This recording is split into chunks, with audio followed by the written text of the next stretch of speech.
fulfill this subject that we have here of, because we're talking about the manifestation of the leadership of Prophet Muhammad through our conduct.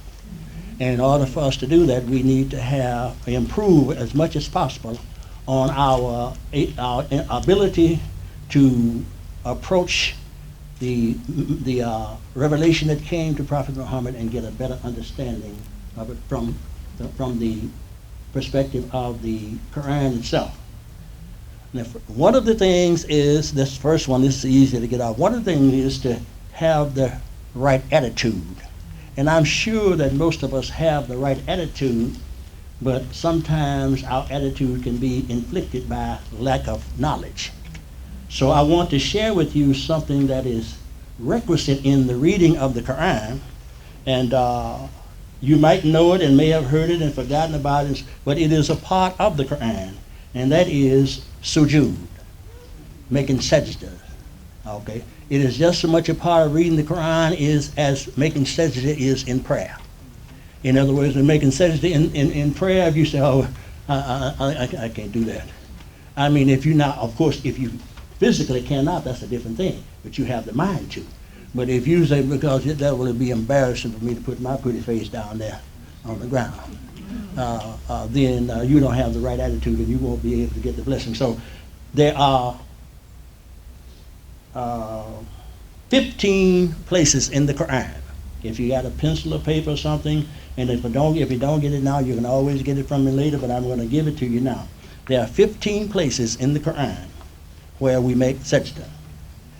After I give you the 15 places, I'll also share with you that there are 3 days reading, three of the days, or in 30 days, we have 3 of the days where we're supposed to make 2 sajdas. One of them was today. All right, this one was the second one. We have one more to go, and that will be the last one. The 30th day will be the last one. Okay, but I'll give you the days for the 2 sajdas after I give you all of the sajdas. The first sajda is made at the end of chapter 7, which is the 247th verse of the 7th chapter. When you finish reading that chapter, you're to stop and make sajda. And sajda, in making sajda and reading the Quran, we do not make ruku. We simply go straight to the floor. And we recite the Subhana Rabbiyal A'la 3, 5, or 7 times. And then we stand back up, and then, of course, if you have some more to read, then you go back and read. All right? So now that we understand how the sajda is going, then I'm just going to tell you where the others are. That's the first one at the end of chapter 7. The next one is the 351st. I beg your pardon. I said 247. I mean 206th verse. I'm reading the wrong line. The line is for pages here. 206th verse, which is because chapter 7 doesn't have but 206 verses. Okay. So it's the 7th chapter, the 206th verse. The next one is the 13th chapter, the 15th verse. And the next one is the 16th chapter and the 50th verse. The next one, the 4th one, is the 17th chapter, the 109th verse. Number 5 is the 19th chapter and the 58th verse. Number 6 is the 22nd chapter and the 18th verse. And then in the same chapter, chapter 22, the 7th one, is the 22nd chapter and the 77th verse. I'll make some comment on that after we get it. That's twice in one chapter. Then number 8 is the 25th chapter and the 60th verse. Number 9 is the 27th chapter and the 25th verse. Number 10 is the 32nd chapter and the 15th verse. Number 11 is the 38th chapter and the 24th verse. Number 12 is the 41st chapter and the 38th verse. Number 13 is the 53rd chapter and the 62nd verse. Number 14 is the 84th chapter and the 21st verse. And number 15 is the 96th chapter and the 19th verse.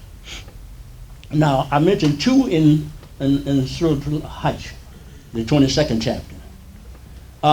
There are some, they call it, the madhabs.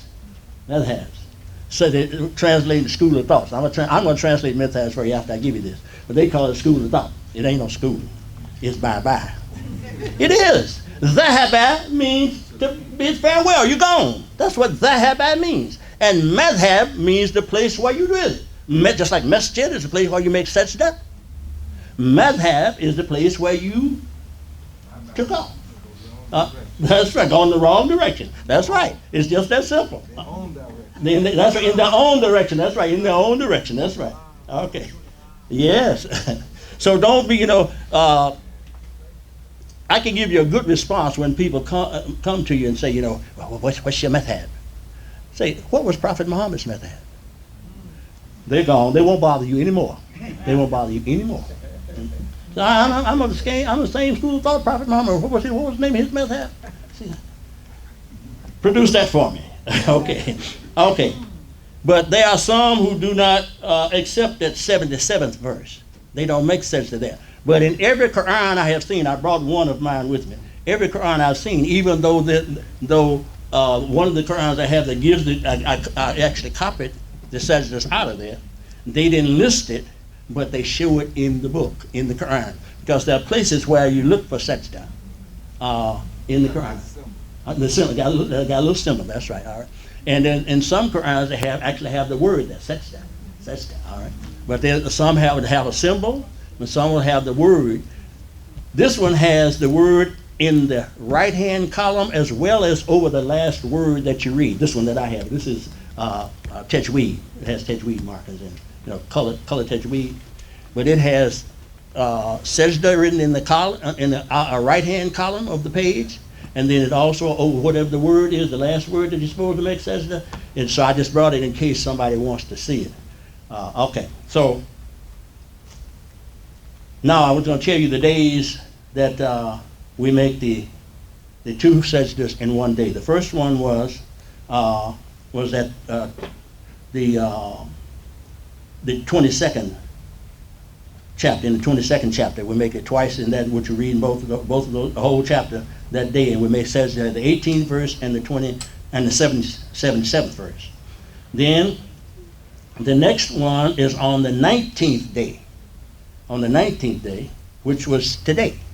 All right. We should have made sajda at the 25th chapter and the 60th verse, and at the 27th chapter and the 25th verse. All right. That's why we should have made them today. And then you have one more time when you make sajda twice in one day's reading, and that's going to be the last day, the last Jews, which will be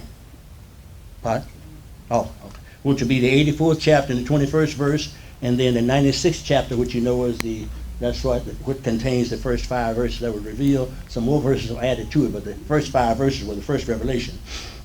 And then at the end of that chapter, we make sajda again. All right? That will help, because the attitude, that's where the intention comes from also. Now, if you think you can fool Allah, then you may be able to do all right. You may say, you got me. Okay? And that, I don't think that we should have any problem in understanding the significance of making sajda. Actually, that's a mercy from Allah that we only have to make this sajda 15 times in the whole Quran. The Quran is worthy of making sajda after every ayat, at least. All right, that's how rewarding it is for us to have the guidance like that. The other thing I want to mention is in relationship to our subject. Yes. I want to add something. Yes. I'm just compelled to say this.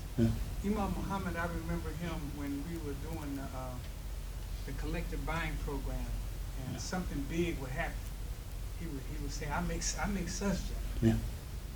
So he made it whenever Allah blessed him to make a big buy or something like that. He said, "I make sajda." Yes, sir. Yes, sir. And I heard his son say that when he was counting the receipts or signing the receipts and so forth, that when he get through, he would make dua. Yeah. And that was a personal thing. Yeah. He was thanking a lot Yeah. of individuals, because those receipts were actual, each letter that you get when you donate to him. You know, whether it's $2 or $100 or $500. You know, he was signed the one that was targeted to that person with their money amount or their check number or their money order number and their address and all their information and his personal thank you. And he was signing by him. And he spent, that was like a job. That was like a physical. So if he didn't have a physical labor job, that was like a job. And to just like a few years before he passed, they got a stamp. Because they said, ma'am, you can't. He was writing each other. We can't have you sitting there at this desk all the time. Somebody bought him a stamp. Yeah. Yeah. But I don't know about And I heard him say he makes sajda yeah. in his, he's making sajda in his mind Yeah. All the time. Yeah. Whenever- Yeah. I shared this. I wasn't thinking about the Quran or what Imam Muhammad said. I just started, when I started driving Lyft, every time I get a ride, when it show up, beep, beep, beep, alhamdulillah, before I touch it. I thank Allah before I touch it. I still do that I started doing it again. I still Can do I it. tell you what I said? Yeah. At the first Imam's meeting, I thought I was going up for a deprivation at the convention, and everybody was, you know, well, not everybody, there was some rumbling at the convention. Yeah. And so I came to speak before the imams. First time I ever addressed the imams for any reason, and we could count them on one hand however many times I did before. I told him, I said, I forget what prompted it, but this one brother was, you know, like I was a criminal. You know? Like that's how I felt. I don't know how he meant it, but it felt like he was, like I was in a deprivation. What do you call it? So I told him, I said, if you could hear my heartbeat, it would be stuff. Stuff. That's a good To the beat. day I Yeah, die. yeah. That's a To the beat. day I Yes, die. sir. Alhamdulillah. Alhamdulillah. That's me. That's who I am. Yeah. And anybody tell you something different, they don't know me. And they probably lie. Yes. You know, before the first annotation of the bow down, where you make sajda, Yeah. there are some verses in the Quran that tells you to praise your Lord, adore your Lord. And at that time, I always feel like I should be making sajda at that time. But, you know, it doesn't have the indication. Right. Okay, would we be wrong in making sajda at that time? I can't tell. No, you wouldn't be wrong. You're not wrong to worship Allah at any time. But these are the ones that. But no, but I did want to mention also every time that you see the word sajda in the Quran, that's because it starts off the chapter with what he just referred to in the 30th chapter. In the second chapter, right after Allah said he was going to make a Khalifa. Then everybody, all the angels bowed except Iblis, and that word, the sajda, is that. That's what sajda. So every time you see the word, that doesn't mean. But if you have the time and you can do it after every ayat, I wouldn't say you were wrong. I wouldn't say. I just say, well, alhamdulillah. I've seen people be so surprised and so shocked, like if they see a loved one, they're not Muslims. But I've seen African American women on TV. I may have seen them. I probably seen them. I don't know. But they be so excited they fall to the floor. You ever see that? Yes, sir. And it look like we making sense. Have you ever seen a woman do that? Yeah. Yeah. And I said they making sense. So that's your nature. That's what I was about to say. It's nature. and that's what you're responding to your nature. Don't tell them I've done it. It's natural. It's just a You fall down natural. and cry. It's just like you have to submit to you're overwhelmed with Allah's mercy. You didn't know Allah had that power. So you fall down to your head, on your And face. as long as we're on that also, just in reference to like the brother mentioned, on the ayakal you'll find the word to fight. But that's not physical fighting. That's fighting with your mind, because that ayakal will make the correct connection within you refusing the connection. That's what ayakal that means, to put things together the way it should be. And when you refuse to do that, then that's fighting. That's fighting. So it's not a physical fight. It's a mental fight. And the other significance of before we go to the next little thing I want to make, the other significance of the sajda is that while this is the best thing that Allah has given us, according to Prophet Muhammad sallallahu alaihi wasallam, the best thing He's given a human being is his idol. But when it comes to worship, the best position you can be in to worship is to put that idol on the floor, and the heart will then be where? Above the idol. Because the heart is going to guide you to what's right. It's going. Yes. You can say sajda, you can also say prostration or bow down, because it's in some of the Quran. Yeah, well, a sajda and bow down, that sajda means to bow down. That's right. Yeah. That's what I'm saying. You can, 3 different ways you can use it. Yeah. Right. Translation. Yeah. Prostration or bow down Yeah. or such. Yes. Yeah. Well, I was just using the Arabic, but because in the Quran, that's translators may translate it different, but in the Quran itself, the word is in every place that you have to make sajda, somewhere in ayat, somewhere in that ayat or a few ayats above it, you will go back and you'll trace, you'll see. I know when I'm coming up to sajda without seeing it on the side, because I'll see some information in there, just like you were talking about what you see. I'll see some information. I said, I must be coming up to the sajda, and sure enough, it will be there. You know, I didn't realize I had forgotten, even though I had it written out, forgotten that we had 2 today. And so the second one caught me by surprise. I'm coming to the sajda. Yeah, there it is. Yes. So. Will you say that prayer? That sajda prayer? That's in the Quran? You mean what we're supposed to say when we Yes. when we it's the same one, that same thing you say when you're making prayer. You know, Subhana Rabbi Al-A'la, Subhana Rabbi Al-A'la. That's what you say once you're in sajda. You say that 3, 5, or 7 times. 3, 5, or 7 times. All right. And I will share this with you. Allah had blessed me to get that information, and then the first time that I did it with someone else, because you're supposed to do the same thing in prayer. If you're reciting the prayer, which we might well be reciting 96, many people may know 96, which is not only 19 verses. Let me just finish this. So then I was doing it. I was leading. We had a little center over in Harvard, which is not too far on 159th Street. And it was a local imams meeting. And so they asked me to lead the prayer since I was the imam at that center. And I did. And I recited from that ayah, and I made, you skip ruku, and I went straight to the floor. All the brothers behind me, all of them were imams except one. Not a one of them followed me.